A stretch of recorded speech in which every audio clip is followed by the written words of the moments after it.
ในเมืองไทยมื้อในเมืองไทยนี่ก็กวนมีวัดมีไหวกวนจอมกวาดล้างกำไรอันมีกว่าเหย้าเหมือนเจ้าหนังวัย10ปีเข้ามานี่แล้วเนาะวัย10ปีในมื้อในอันเขายอบไรที่ใช้ประการได้เนาะยอบไรกวนอันเฮ็ดผิดมานั่นแหละผู้ใหญ่บ้านแฮอันเป็นกวนเมือง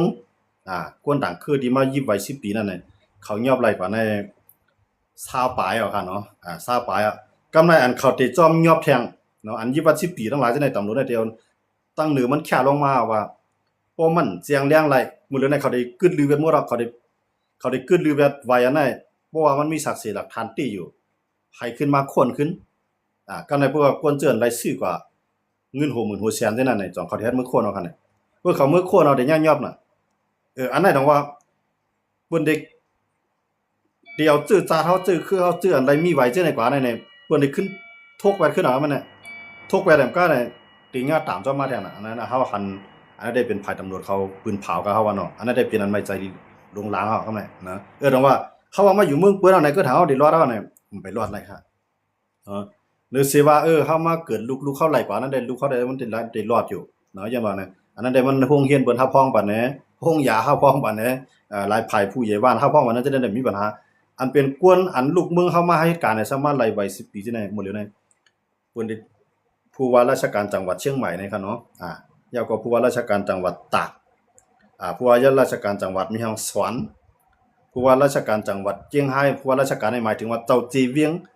เจ้าจีตวนเนาะเจ้าจีตวนเขาจะได้วางอำนาจมาเนาะจอมพ่องหลวงอนุทินได้วางอำนาจลงมาว่าในจู่ปานเก่าในก็ได้เฮ็ดให้มันยาวลองไว้ลองวัดโหซุนน่ะ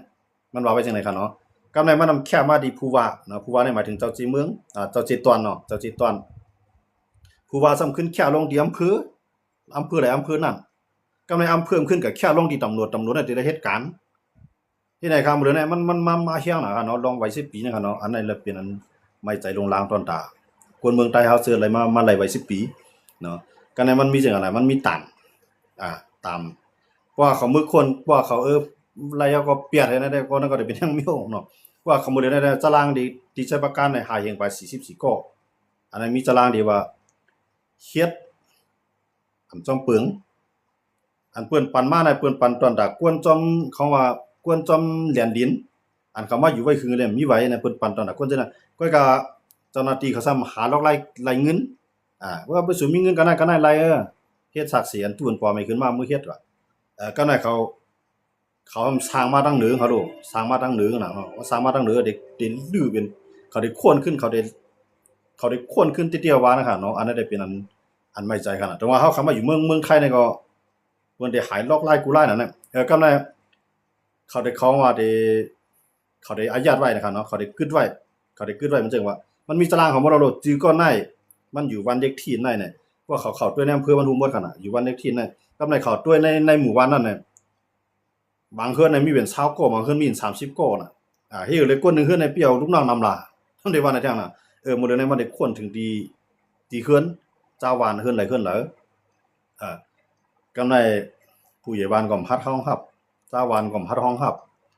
กำไรตำรวจได้เทื่อน่ะติดตามกว่าจอมรหัสบัตรก็อะไรมันติดใจอะไรมันมีในตารางของหมวดตำรวจนะครับบ่ได้ข้ามหลานข้ามกิ้งเนี่ย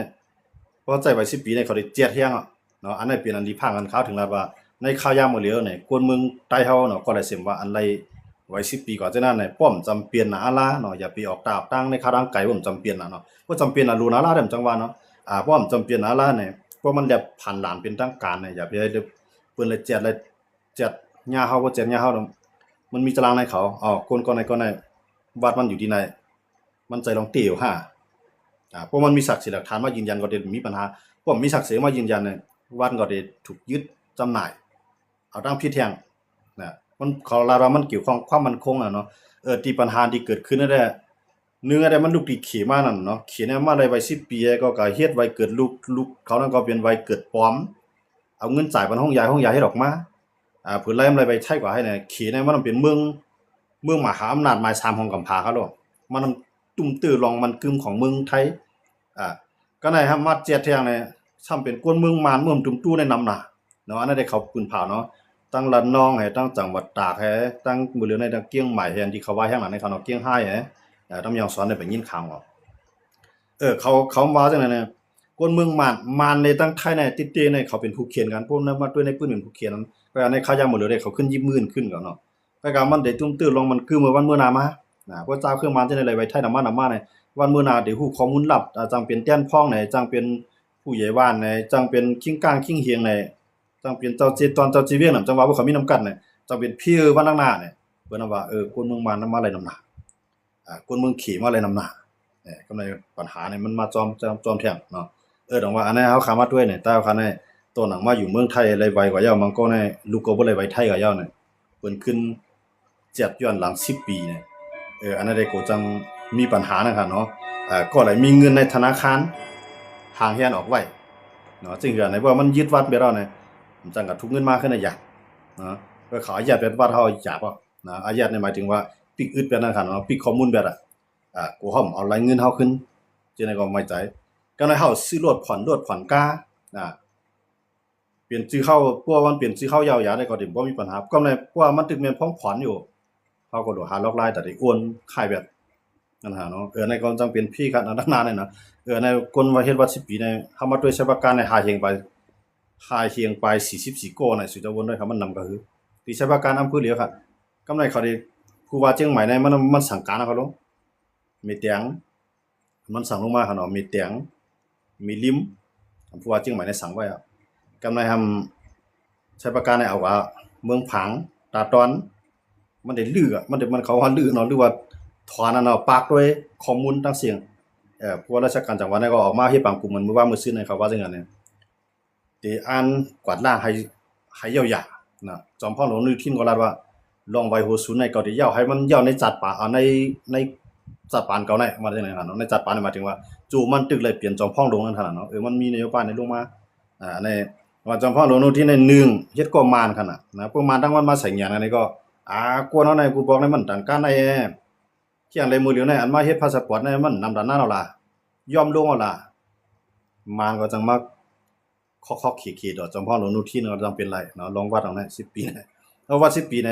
มันเกี่ยวข้องกับมานเนาะเขาดูสลางเมืองคนเมืองมานในหายเอาได้มีของแล้วในจังว่ายุงจ้องตัวในจ้อมันน่ะเนาะว่าเพื่อไว้จังนั้นในกำในเมืองไทยทำไมใจหังมาแน่ไม่ใจว่าหัวนับกวนมันก็ในเมืองไทยว่ามั่นใจว่าเอาไม่ใจว่าลองห่มรวมเมืองเขาวันมื้อหน้าของว่าภัยความมั่นคงเนี่ยเนาะเพอันที่เกิดขึ้นทางหน้าเนี่ยคำวนจังได๋ติๆเนี่ยเฮาคำว่าด้วยในสุนใหญ่นั่นมันเลยว่า10ปีมันมีหรอน้ำใจใครลุกขึ้นใครสิมาว่าเนาะเมืองมันมีเขาหรอกก็ของเพิ่นกูเขาเลยเนาะมันรู้ว่าคนเมืองมานเนี่ยเขาก็ถามว่าเป็นมานะมันใจเนาะอันไรจังได๋มันกำลังได้มันก็มีพรทั้งสมรรถมานำน่ะมาในย่างให้เนาะหลายเจ้าคือเขาเนาะอันนี้ก็เป็นอันลองตุ้มตื้อใหญ่ลงมาติๆเขาเนาะอันนั้นแหละก็ในเบิ่งเขาอย่างนั้นน่ะมีตามพิจอมกันใน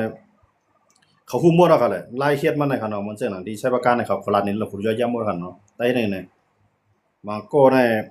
เอาปลาสไตล์ปิกแล้วได้มือเตียกอย่าไปให้มันออกในคอมช้ำกันอันยามมีพาสปอร์ตเนี่ยจังซี่เนี่ยเขาเนาะเขาแจกหันลองไล่หูในมือในบางก็ให้มันขุดเปียดทั่วแบบโหในมือนี่น่ะเขาว่าเนาะอันนั้นได้เจ้าหน้าที่ตำรวจเขามาซับเลี้ยงบางก็เตี้ยคนในมือเนี่ยเตี้ยหมดเตี้ยครึ่งก็อย่าไปให้เหมือนอันเตี้ยในอันนี้ขายามเฮ็ดวัดตามอยู่มาเนี่ยเฮ็ดไหนก็เขามาโคตรหันหมดเอาขนาดมื้อเดียวบ่เฮ็ดอันนั้นเนี่ยมันได้ลามกว่าเนาะเพราะว่าม่วนตาในมันเวียนในหยังเขาเนาะเวียงแหงแล้วก็ย้อนเบิดขี้ในมือเฮ็ดนำเนาะก็ในบ่เวียงแหงเอาเนี่ยจอมพลหลวงอนุทินในมือเวียงแหงมันที่จะเกิดขึ้นลองไว้นะครับเนาะมื้อในเวียงแหงในลองไว้ลองสังในคำไปพบกันตรงนึงติก็เนี่ยมาไห้แทงเกียงหลาวกำเนาะเกียงหลาวนี่ก็ออกป่ากำก็ได้ขึ้นมาใช้ประกันมาอำเภอฝางอันมาย่าเฮียงหนาลาได้ใช้ประกันเนาะก็ในย่าคาเฮียงปลายเนี่ยมันมาตุ่มย้อนต่อเจ้าเจตอนเชียงใหม่เนาะเฮาว่าเจ้าผู้ว่าราชการจังหวัดเชียงใหม่เนี่ยจอมพลหลวงอนุทินในสั่งการออกมาที่มันกำซื่อก็เนี่ยมันก็เลยเฮาได้ห่างเฮียนกวาดล้างให้เต็มที่อันนั้นเดี๋ยวเฮาได้ไล่ด้วยทางตั้งหน้าที่มันสิอยู่ในข่าวตรงว่าในขยะเหมือนเปลี่ยนจังนั้นน่ะเฮาก็หลุดความข่าวไอ้จิว่าหลุดตกใจแฮงน่ะก็หลุดความข่าวไอ้เฮาได้ห่างเฮียนซื่อเนี่ยถ่อมข่าวน่ะอย่าไปถ่อมข่าวใต้เฮาก็มีเหลือคั่นนะว่าถ่อมข่าวใต้เนี่ยมันเต็มพัดลาดอันลงลึกๆมันติเนาะจังว่าน่ะมันมีขอปักเปลืองห้ามไว้หรือว่ามีอยู่คั่นมันจังลาดลงลึกๆมัน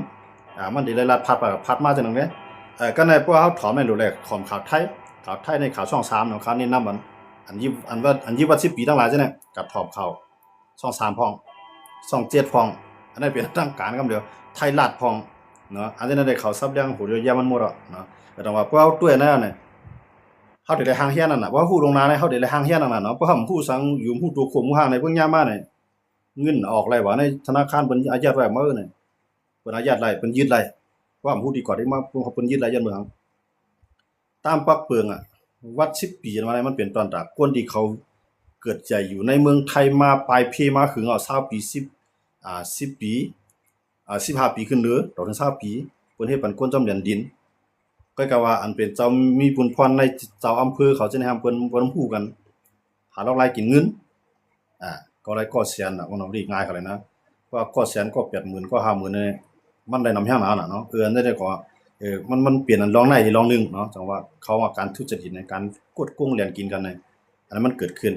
ก็ในมันมีตามผิด2ข้อน่ะเนาะกดอันทับข้องเฮาเฮ็ดเอาเฮาเฮ็ดนั่นก็มันมีตามผิดกำไรก็อันก็เฮ็ดนั่นก็เพิ่นทำว่าใส่ไว้เอกสารตู้อันนั้นก็มีตามผิดอ่ามีตามผิดตกขอกปลามีตามผิดแบกเฮาว่าแบกเรียนเนาะแบกเรียนนี่มันจังว่าเตรียมอะไรเข้ามาแทงตามผิดตกขอบตามผิดส่งปอกอันนี้ก็มันก็ได้จังเกิดขึ้นเนาะตั้งนานเนี่ยเฮาได้ด้วยจังว่าฮู้ทันข่าวเฮาได้ห่างแฮนซึ่งหือการห่างแฮนในหมดแล้ว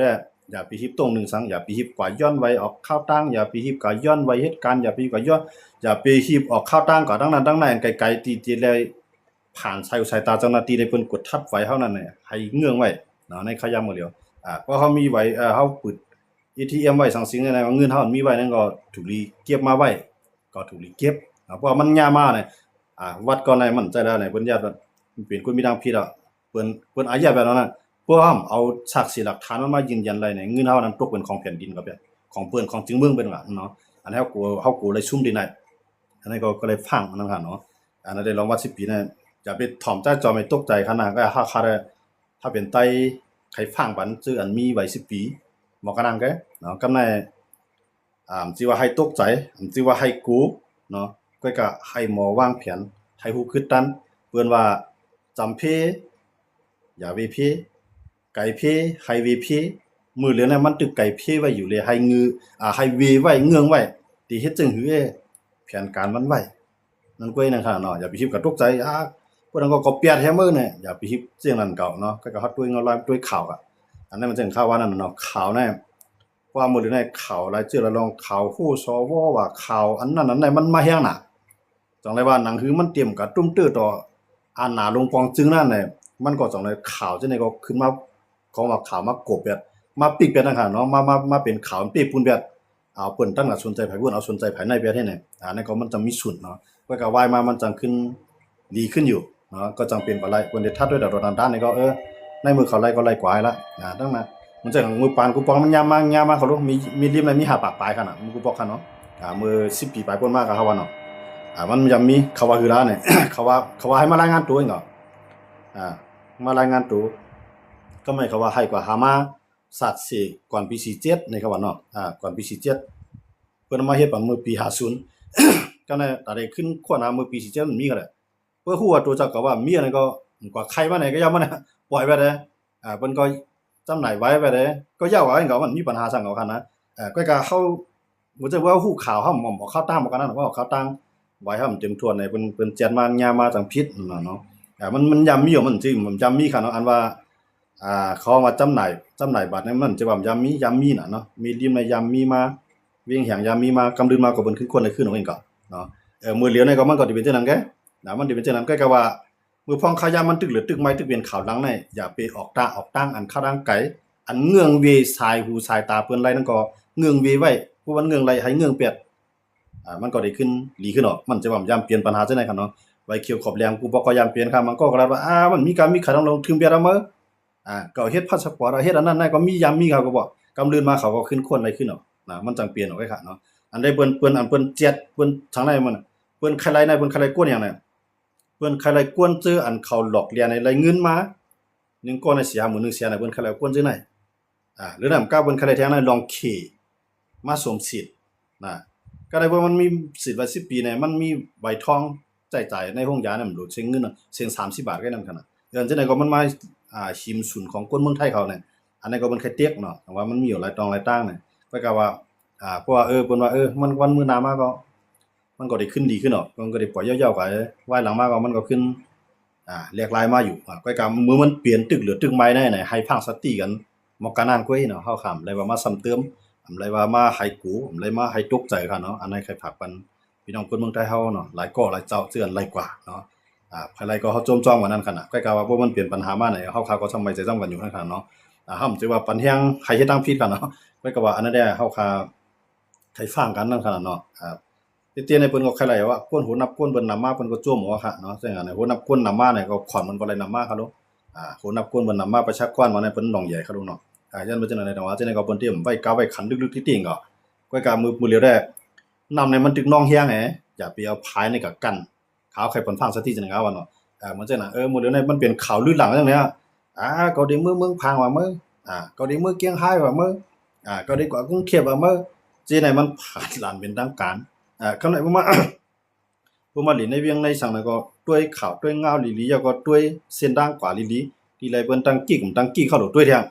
พวกเปิ้นตั้งกี้เข้าก็กว่าพวกกว่ามาหมดเลยนะพวกเขาแจ็ดหมดเขาโดดแจ็ดไว้ลวดแจ็ดไว้ฮอกกาแจ็ดกูชื่อกูร้องน่ะเนาะไว้กับตูอันนั้นมันจังตุ้มตื้อนี่เฮาขาของมาผ่านจังนั้นคั่นเนาะเฮาขาลัดลองข่าวเมืองไต้เนาะตับศึกใต้เฮากับกาเนี่ยเฮาขา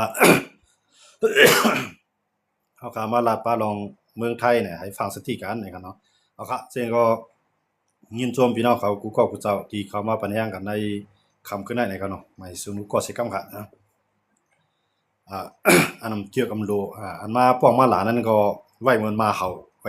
พือดองเฮียงเนาะไว้กะขันเนาะ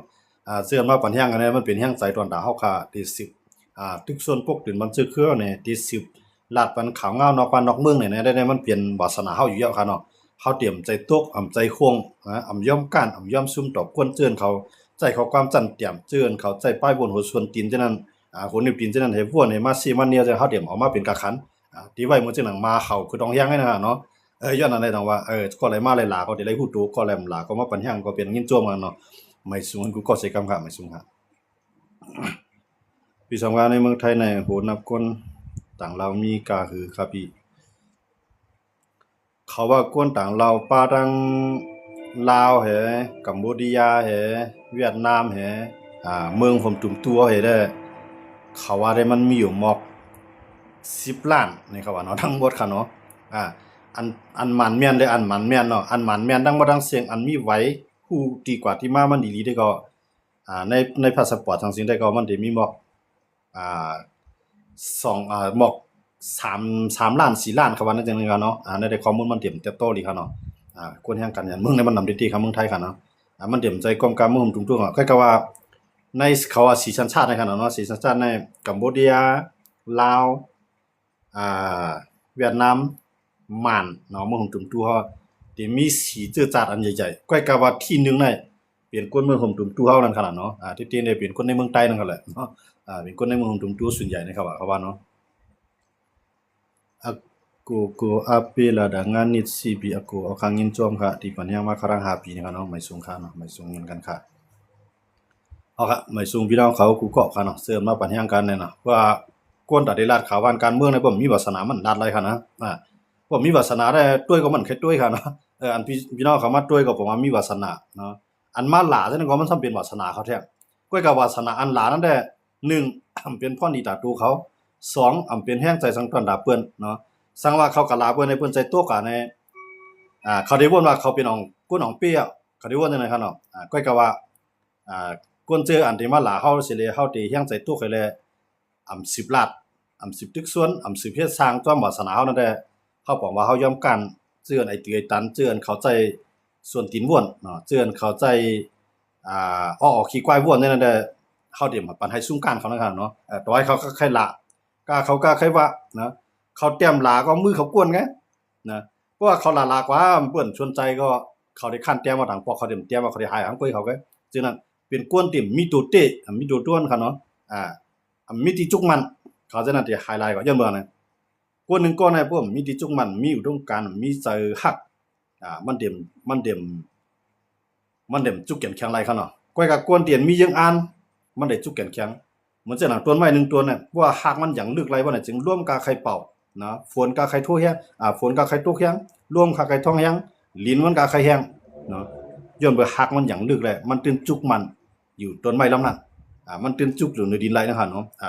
ข้าวก็เหมือนกันนะอันมาป้องมาหลามาซิหลาไตซินไตซื่อหลาความมันก็ว่าเงือมันก็ว่าเลียดเนาะอันว่าเลียดเฮายินจ้วมเอาเงือจังได๋ก็คำไรเงือมันหนังที่เขาบ่นนะครับเนาะตรงว่าพวกเฮามาบ่นด้วยเนี่ยเขาหลาว่าเฮาเงือว่าเนาะเขาหลาว่าใจออนไลน์ออนไลน์หากินว่าจังนั้นจังนั้นบอกว่านำกะเท่านั้นมันป่วนเขาขำเฮ็ดไรเหมือนเฮาแหละเขาขี้เก้นะเขาขี้เก้เฮ็ดตายถามว่าเขาได้ขึ้นใหญ่ไหนข้าอยู่ยามว่ากวนเจืออันใกล้กับลาเพิ่นแฮกวนเจืออันใกล้เตรียมลาเพิ่นนั้นปลายวนมันไปกว้างแล้วก็ยุ่มยามว่าตั้งขึ้นใหญ่มันก็เดี๋ยวบ่มีนะจึงว่าก็ย่อเนี่ยเฮาเดี๋ยวแฮงใจตกจังนั้นเนาะเฮาได้มีแฮงใจที่กวนปันแฮงกันมาเหมือนจังพี่น้องเขาว่ามาเหมือนกันมันก็ลาว่าถอมมาเป็น5ปีอ่ะโดยเขาเลยป้อมฮักเต้ๆปันแฮงอันเต้ๆมันเฮ็ดไรค่ะแต่ได้ปันแฮงเลย5ปีเนี่ยกันได้ป้อมมีแฮงอันปันแฮงจังได๋เฮาคาดลานมาเป็น5ปีเนี่ยก็ตึมลานไรค่ะเนาะเฮาลานได้เป็นชั่วโมงปลายบางพวกได้เป็น2ชั่วโมงฮะเนาะอย่าก็ลัดใครว่ากูวันเรียกว่ากูเลือนเนี่ยมันเสียงไรเนี่ยมันมีเถียงได้ดิ่งเนี่ยย้อนเบอร์3เนี่ยมันย้อนเบอร์มันมีแฮงใจอันพี่น้องเขาปันมาเข้าใจว่ายุคนี้มือมาปันว่าปันแฮงใจว่าปันทหารถึงมาจังได๋มันเป็นแฮงใจทั้งหมดค่ะเนาะมันเป็นยาเรียนนึงค่ะเนาะอันนั้นเฮ็ดให้เฮาค่ะท่อมถอยยอมกั้นยอมซุ่มเนาะกวนเจือนเขาใครเฮาโปกว่ากวนเจือนเขาว่าค้านหันเฮาหน้าเพื่อเขาค้านหันเฮาก็เขาได้ใจลำมังก้อยเขาก็เขานวนลาบพังก้อยเขาก็เนาะสนใจค่ะเนาะจังนั้นนะมาปอกเพื่อเขาหลามมาเฮาหันเขาก็บ่เฮาใครหลากันจังอ่ะให้เขามันจังหนังมาตรงนี้มันนอนลาไว้อยู่หนังคือมันเตะปากบันตั้งหนังคือเตะปลายบันตั้งเฮาได้กว่าหนังคือมันเต็มโคบเท่านั้นเฮาก็ให้แกงคอมันไงนะที่เฮาคันว่าขึ้นนั่นเฮาคำใจผิดใจค่ะเนาะอย่างนั้นเลยดอกว่าจะได้ฝากวันชื่ออันเฮ็ดมาเฮาคือดองเฮียงจังนั้นพองค่ะเนาะอันปันเฮียงกันแล้วครั้งนี้เปลี่ยนเฮียงใส่เด็กๆค่ะเนาะมันจังเฮาขาดคือตึกหมออยู่ในพอมาไล่กินน้ำกัดอันนึงก๊อกอันตึกกวนอันวนดีต่อเฮานั้นยินบันเฮานั้นมันเปลี่ยนเฮียงใจค่ะเนาะตาได้10อย่างไปก็แท้งมันจังเฮาคาลาในก็เหมือนกันมีคนหลายเฮาว่าใจเล็กใจน้อยผิดใจว่าไหนมันก็มาปันแฮงเฮานี่มันเป็นแฮงใจครับคนหลาเฮามี2-3ข้อเสียก็คนปันแฮงเฮามีหน้าผูกปากมันน่ะเฮาเดี๋ยวกาคันอันไรค่ะเนาะอันมีอิดอ่อนออดอันนั้นแหละเฮ็ดให้เฮาไรเงินย้อนมันก็บ่เป็นไรเฮ็ดให้เฮามีแฮงใจย้อนมันก็บ่เป็นไรเฮ็ดให้เฮาปกป้องภาษาปานเฮาดีขึ้นก็บ่เป็นไรก้อยก็อันหน้าผูกปากโหเฮงอันแหละปลายวนเขาก็กวางมาต่างหูเขาก็นำมาตูเขาก็เลยทบนำมาตาเขาก็เลยหันแจงมาหูเขาก็เลยถอมมาหลายชื่อหลายมีไว้เปลี่ยนเปลี่ยนอันเปลี่ยนป้ายวนกว่าเปลี่ยนต่างหูกว่าเปลี่ยนตอนซ้อนกว่าเปลี่ยนอันเรียกลายกว่าก้อยก็ซ้ำมาเปลี่ยนแฮงใจตอนตาขาดได้10อย่างเก่ากว่าทั้งหน้าอำว่าแทงหลายปีก็ยาวเฮาได้อยู่ในเส้นทางแนวทางการเมืองเนาะการซื้อการคือเฮาเนาะการข่าวการตึกส่วนเฮาการปลุกตื่นเฮาเนี่ยเฮาขาดได้คัดใจในเส้นทางนั้นครับเนาะเอาค่ะยินชมที่พี่น้องเขาเปลี่ยนแฮงใจกันมากค่ะเฮาค่าก็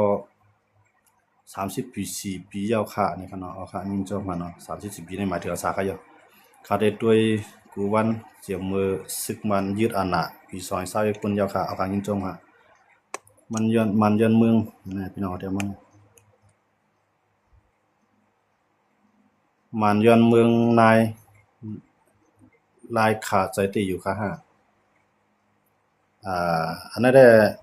มาได้มันเอามาคือเอาค่ะเนาะก็ตาได้ไล่ขึ้นเอารถตึกคนนั้นขนาดเนาะมาได้มันดิ้นเอาครับมันย้อนค่ะเนาะมันเอาหลายค่ะอ่าเอาค่ะอย่าควรค่ะได้สิปัญญังก่อนหนึ่งค่ะเอาค่ะยินจงค่ะสองใจจอมได้ยินข่าวนั้นตีว่ายื้อกันปอดน้ำจางนั้นออกจุ่มเลยยื้อจุ่มเลยค่ะนั้นตั้งน้ำจางได้มันไปมีค่ะเนาะอันว่าจุ่มอยู่กองกลางตึกกันได้ไปมีค่ะเนาะเพราะเปลี่ยนอะไรก็ค่าหันเอาว่องแว้งเนาะอันนั้นได้มันเตข้าก็บ่สนใจมันแล้วสิเป็นอ่า จุ่มยิบกล่องสิจุ่มๆสิก็เนาะมันแอบได้เป็นปีตุจิตแกชิมกันสิจื้อสิลองผิดกันนี่ก็ยื้อกันเนาะแอบได้เป็นจังได๋ครับเนาะข่าวก็หาเนาะก็คำบ่ได้สนใจครับนั่นเลยครับมีอยู่อีรอดครับเนาะปีในอำไลเอาของมาผักเอาค่ะปันแห้งใจก็จ้วมหน่อยเจ้าค่ะเนาะของผักก็งิ้นจ้วมอยู่อำไลมาปันก็เป็นซากไหนครับเนาะอ่ามาปันแห้งใจจังได๋ก็งิ้นจ้วมอะค่ะเนาะแห้งใจนี่ก็ลองใหญ่ครับเนาะเอาค่ะคำขึ้นอะไรก็ยินจมพี่น้องเขาก็ค่ะเนาะอันเตรียมต่างมากค่ะเนาะสุดยอดครับเอาค่ะยินจมค่ะย้อนปัน ยองยวนปันปาอูเมืองนายลายขาอันนั้นได้ผมจำยินข่าวค่ะนะผมจำยินข่าวค่ะมันเป็นข่าวโซเชียลมีเดียเตรียมมาจังได๋ก็จังเปลี่ยนได้ค่ะเนาะอันนั้นได้มันไปเปลี่ยนค่ะมันไปมีข่าวค่ะเนาะที่ว่ามันย้อนเอาปันปาอูอันนั้นอันใดเนี่ยมันไปมีค่ะเนาะตัวให้เขาย้อนก็ย้อนค่ะเนาะว่าตอนตัดใต้เฮาพอเฮามีแรงสึกย้อนเอากำไรชิมเอากำไรค่ะเนาะค่อยกะว่าพอเฮามีแรงสึกแต่ใครปันห้องบ่ใครบ่ห้องบ่ใครก็เปิ้นตื่นเอากว่านั่นขนาดเนาะเอาค่ะยินจมค่ะเนาะยินจมพี่น้องเขาเตรียมตามมาค่ะคำขึ้นในก็ย้อนคลิปที่ไหนเสหมายส่วนกูก็นอนรับพันดินสิกรรมในกันเนาะหมายสูงค่ะ